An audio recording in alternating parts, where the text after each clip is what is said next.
What's going on, everybody? So today, it's a quick video.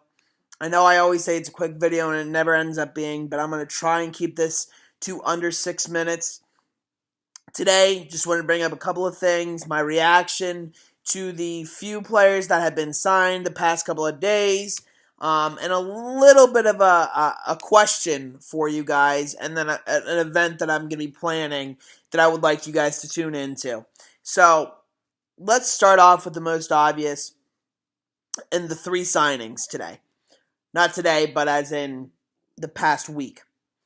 So, Antonio Brown has been signed to a $70+ million deal for 5 years. It's an extension on the deal that he had before.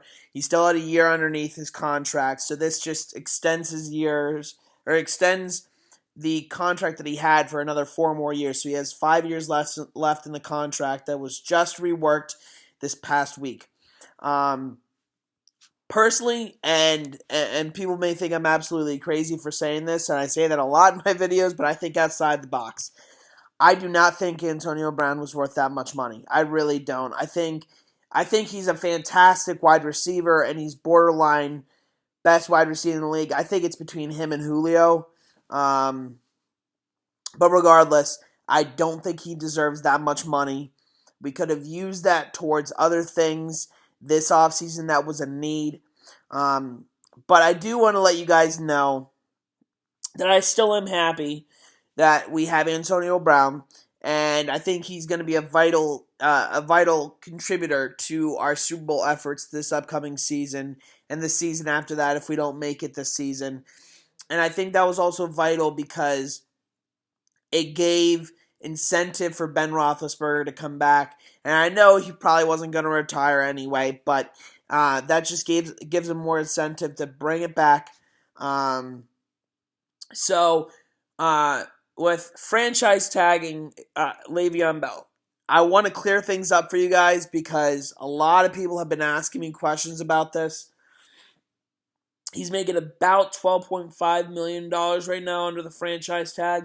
But here's the thing. He's an exclusive rights free agent. Now he's an exclusive rights franchise tagged player, which basically means that he could play this season under the $12 million, $12 million, 12.5 whatever million dollars, or the Steelers have until July 15th to rework a long-term deal for him, which will happen.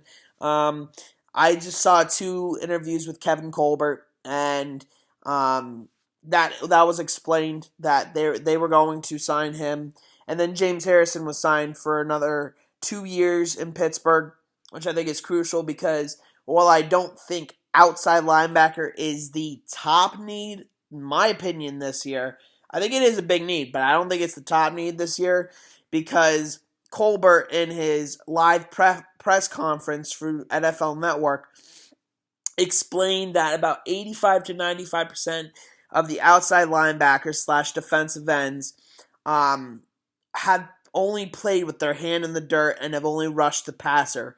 And the way that they run their defensive scheme, they want to be able to have an outside linebacker to drop back in coverage. Like Bud Dupree can, James Harrison can, although he's getting a little bit older, so that skill is kind of declining for him. But they want to get a guy who's going to be able to come in and contribute both aspects of that game. And that's why I still have Derek Rivers round 2 of the Pittsburgh Steelers. And the reason why I also wanted to talk about the Combine a little bit was because this Friday, the NFL Combine starts on TV, and I will be doing a live Instagram live video that I'll include a screenshot of my Instagram to you guys. I am private on here, so because I get a lot of requests from random sites, random profiles that I don't want. Like I get people who I've never seen before and don't have any relation to the Steelers, don't like the Steelers, whatever. I get requests all the time for those. So I'm not going to do that, but I will be doing it at 9 o'clock on Friday morning. And then there was one other thing that I wanted to talk to you guys about.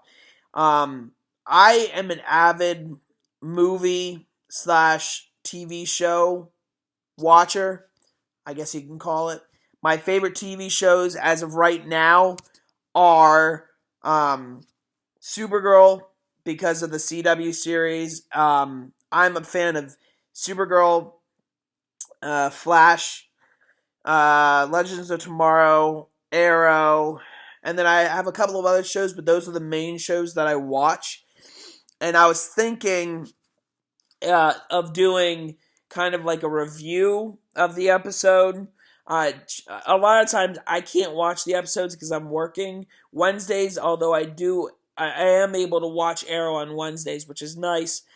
But I do watch the shows, the episodes, just if I put out a review video, just know that it's not going to be most likely right on the same day as the episode. And I know I'm past 6 minutes already. I told you guys it wasn't going to be short. But let me know what you guys think about reviews / reactions. If you want me to start doing that, I will.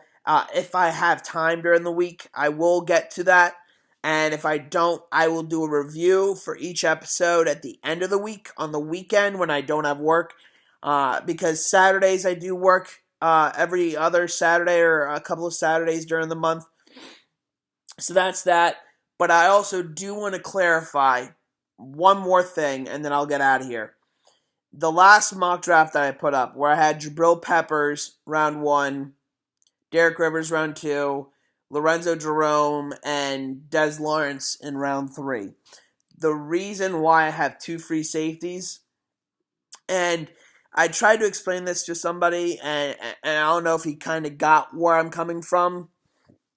The reason why I have 2 free safeties is because people then are going to look back at the draft, and they're going to say, why would they do that? Why would they pick 2 free safeties? Why would they do that when really in reality they only need 1? There's a reason why I did that. When it comes to drafting, you need to be analytical and you need to be smart. You need to trick other teams into thinking you're going one way when in all reality you're going completely different position. So the reason why I have Jabril Peppers round 1 and then Lorenzo Jerome in round 3 is I think Lorenzo Jerome will step in behind Mike Mitchell and play behind Mike Mitchell, get some playing time this year, and then take his spot next year, because I don't think he'll be on the team next year. I think he's a liability. I've already talked about him too much. The reason why I have Jabril Peppers round 1, and the reason why a lot of people would not really think about this, I had him listed as a free safety. But I think, in my opinion, and I might be wrong, he could very well be a very good safety linebacker mix. But we'll have Lorenzo Jerome after this draft be able to solidify that end. And if Jabril Peppers needs to, he can step in behind him. But the real reason why I have him selected, and a lot of people are giving me flack for this, keep in mind, Jabril Peppers is 6'1". Shazier is 6'1". They're both about the same weight. Shazier might be a little bit faster, and it kills me to say this because I hate Michigan, but I'm an Ohio State fan, so that's why.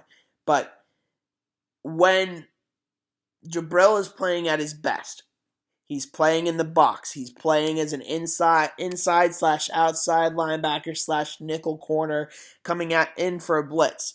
Can you imagine 2 extremely fast inside linebackers in Jabril Peppers and Shazier starting? Right there, with those 3 picks that I had, will bring us a Super Bowl in the next 2 years. I can almost guarantee it. I would put money on it.